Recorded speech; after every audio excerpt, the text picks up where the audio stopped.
Journey to Taif یعنی طائف کی طرف سفر۔ دوستو جو طائف ہے وہ سعودی عرب کا ایک ٹھنڈا شہر ہے جہاں پر کبھی کبھار برف باری بھی ہوتی ہے، تو حضور صلی اللہ علیہ وسلم نے طائف کا سفر کیا تھا۔ دوستو اس چیپٹر کے کافی سارے پیراگرافس ہیں، اوپر کارنر میں چھوٹا سا آپ کو پیراگراف نمبر لکھا نظر آ جائے گا، جس سے آپ کو پتا چلے گا کہ ہم کون سے پیراگراف میں کیا بات کر رہے ہیں۔ ہمارا یہ جو چینل ہے اسٹڈی سپلیش، یہ ان پلیٹ فارمز پر موجود ہے، تو فالو کریں، وزٹ کریں اور لائک اور سبسکرائب کریں، اور ڈیٹیل میں ویڈیوز آپ کو یوٹیوب پر ملیں گی۔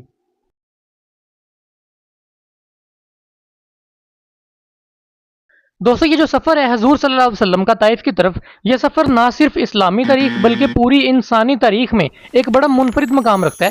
اس سے پہلے انسانیت نے کبھی بھی دو چیزیں ایک ساتھ نہیں دیکھی تھیں، یعنی ایک حضرت محمد صلی اللہ علیہ وسلم کی جو عظیم شخصیت ہے وہ، اور دوسری طرف ایک ایسا معاشرہ جو بد کرداری اور اخلاقی پستی پر مبنی تھا۔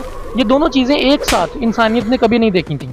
یہ سفر جو ہے یہ شدید مشکلات کے باوجود حضرت محمد صلی اللہ علیہ وسلم کی جو روحانی قوت ہے اور جو صبر و استقامت ہے اس کو نمایاں کرتا ہے۔ حضور صلی اللہ علیہ وسلم نے یہ سفر 619 اور 620 عیسوی میں کیا، یعنی نبوت کے 10ویں سال اور ہجرت مدینہ سے تقریباً 3 سال پہلے۔ دوستو یہاں پر 619 سے 20 آگے لکھا ہے سی ای کا مطلب ہے کامن ایرا، یعنی حضرت عیسیٰ علیہ السلام کے پیدا ہونے کے 619 سال بعد۔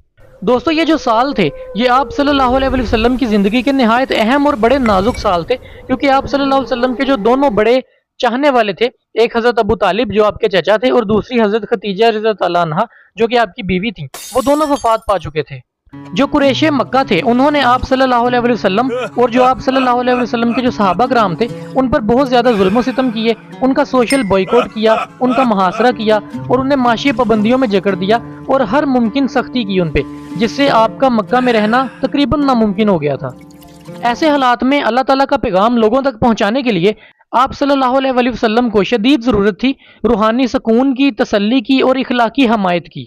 دوستو انہی حالات میں جو حضرت محمد صلی اللہ علیہ وسلم تھے وہ اپنے منہ بولے بیٹے حضرت زید بن حارثہ کے ساتھ سخت گرمی کے موسم میں پیدل طائف کی طرف روانہ ہو گئے۔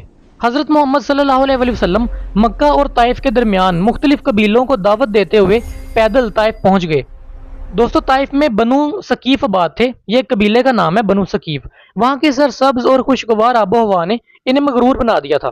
دوستو جیسا کہ میں نے بتایا کہ طائف کا جو موسم ہے وہ ٹھنڈا ہوتا ہے، وہاں پہ ٹھنڈی ہوائیں چلتی ہے، آب و ہوا خوشگوار ہوتی ہے، تو ایسی اچھی جگہ پہ رہنے کی وجہ سے یہ جو لوگ تھے یہ بڑے غرور میں آ گئے تھے۔ شہر کے 3 سردار تھے، ایک کا نام تھا عبد یلیل، دوسرے کا نام تھا مسعود اور تیسرے کا نام تھا حبیب، اور یہ تینوں سردار آپس میں بھائی تھے۔ تو آپ صلی اللہ علیہ وسلم نے پہلے انہی 3 سرداروں کو اسلام کی دعوت دی، لیکن انہوں نے بڑے گستاخانہ انداز میں انکار کیا اور آپ صلی اللہ علیہ وسلم کا مذاق اڑایا۔ پہلے سردار نے بڑی بدتمیزی سے کہا کہ میں کعبے کے سامنے جا کے اپنی داڑھی کے بال کاٹ دوں گا اگر خدا نے تمہیں اپنا پیغمبر چن لیا ہے تو۔ دوسرے نے بکواس کی، کیا خدا کو تم سے بہتر آدمی کوئی نہیں ملا اپنا پیغمبر چننے کے لیے؟ تمہارے پاس تو ایک جانور تک نہیں ہے سواری کرنے کے لیے۔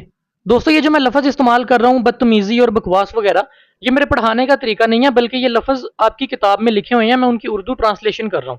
تیسرے سردار نے کہا کہ میں تم سے بات ہی نہیں کرنا چاہتا، کیونکہ اگر تم واقعی خدا کے پیغمبر ہو تو یہ بڑی خطرناک چیز ہے کہ اگر میں خدا کے پیغمبر کی بات کو ریجیکٹ کر دوں، لیکن اگر تم جھوٹ بول رہے ہو تو جھوٹوں سے تو میں ویسے ہی بات نہیں کرتا۔ آخر میں حضرت محمد صلی اللہ علیہ وسلم نے فرمایا کہ میں صرف اتنا چاہتا ہوں کہ تم اپنے خیالات اپنے تک محدود رکھو تاکہ دوسرے لوگ گمراہ نہ ہوں۔ اس کے بعد حضرت محمد صلی اللہ علیہ وسلم نے عام لوگوں کو اسلام کی دعوت دینا شروع کر دی۔ ان تینوں سرداروں نے اپنے غلاموں اور گلی کے بچوں کو آپ کے پیچھے لگا دیا، جب بھی آپ تبلیغ کرتے تو وہ آپ پر پتھر برساتے، جس سے آپ صلی اللہ علیہ وسلم شدید زخمی ہو گئے، خون آپ کے جوتوں میں بہہ کر جم گیا، جس کی وجہ سے وضو کرنے کے لیے جوتے اتارنا بھی مشکل ہو گیا۔ اس سفر کے دوران جو شر پسند لوگ تھے وہ آپ صلی اللہ علیہ وسلم کو برے برے ناموں سے پکارتے، تالیاں بجاتے اور شور مچاتے، اور انہوں نے آپ کو اتنا تنگ کیا کہ آپ کو ایک باغ کے اندر پناہ لینی پڑ گئی۔ دوستو وہ باغ 2 آدمیوں کا تھا، ایک تھا عتبہ اور دوسرا تھا شیبہ بن ربیعہ، ان دونوں آدمیوں کا وہ باغ تھا۔ انہوں نے حضور صلی اللہ علیہ وسلم کی جب یہ قابل رحم حالت دیکھی تو اپنے غلام جس کا نام عداس تھا اس کے ذریعے انگور بھجوائے۔ حضرت محمد صلی اللہ علیہ وسلم نے بسم اللہ پڑھ کر انگور کھانے شروع کیے۔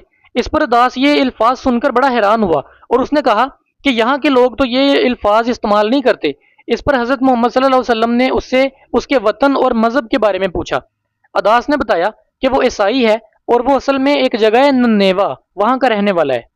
یہ سننے کے بعد حضور صلی اللہ علیہ وسلم نے بڑی بے تابی سے پوچھا کہ کیا تم نیک شخص حضرت یونس بن متا علیہ السلام کے شہر سے ہو؟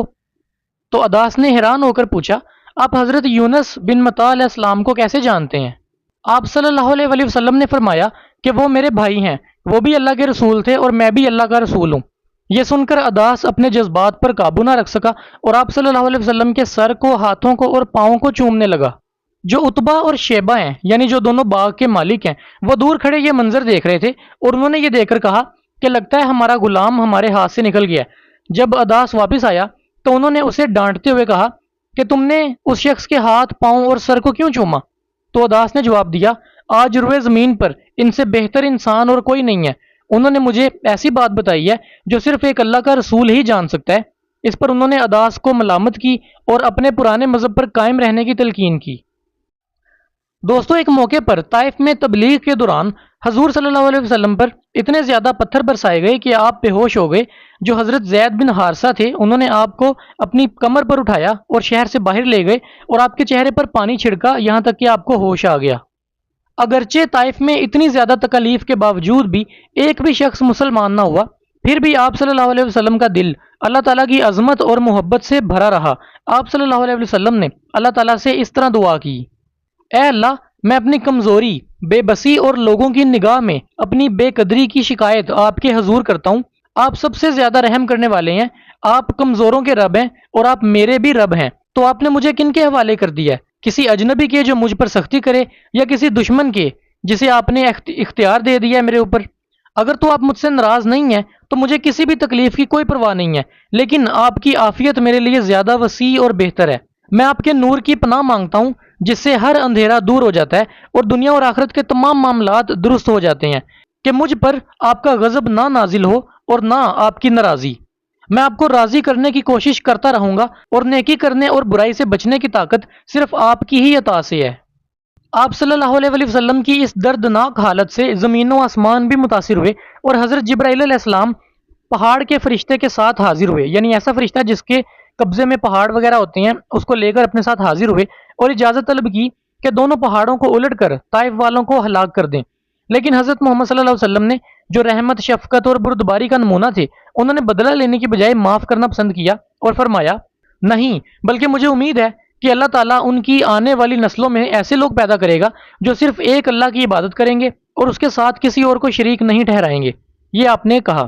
دوستوں، میں آپ کی جانکاری کے لیے بتا دوں کہ یہ جو آپ نے کہا تھا، یہ بعد میں واقعی سچ ثابت ہوا اور طائف کے جو لوگ تھے ان کی آنے والی نسلیں واقعی ایمان لے کر آئیں اور انہوں نے اسلام کو 3 براعظموں پر پھیلانے میں مدد بھی کی اور بڑی بڑی قربانیاں بھی دیں۔ Paragraph number 9۔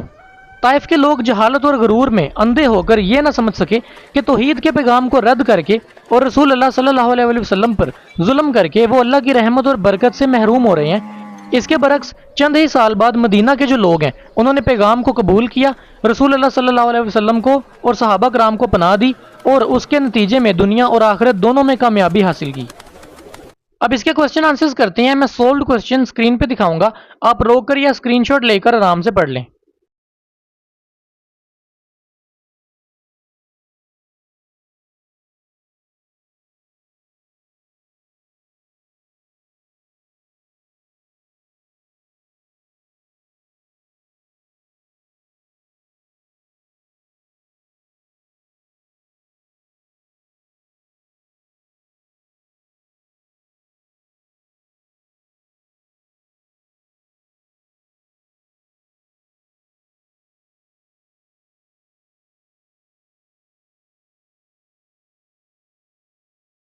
مجھے امید ہے آپ کو ویڈیو پسند آئی ہوگی۔ اگر آپ کا کوئی بھی سوال یا کوئی بھی سجیشن ہو then let me know in the comment section.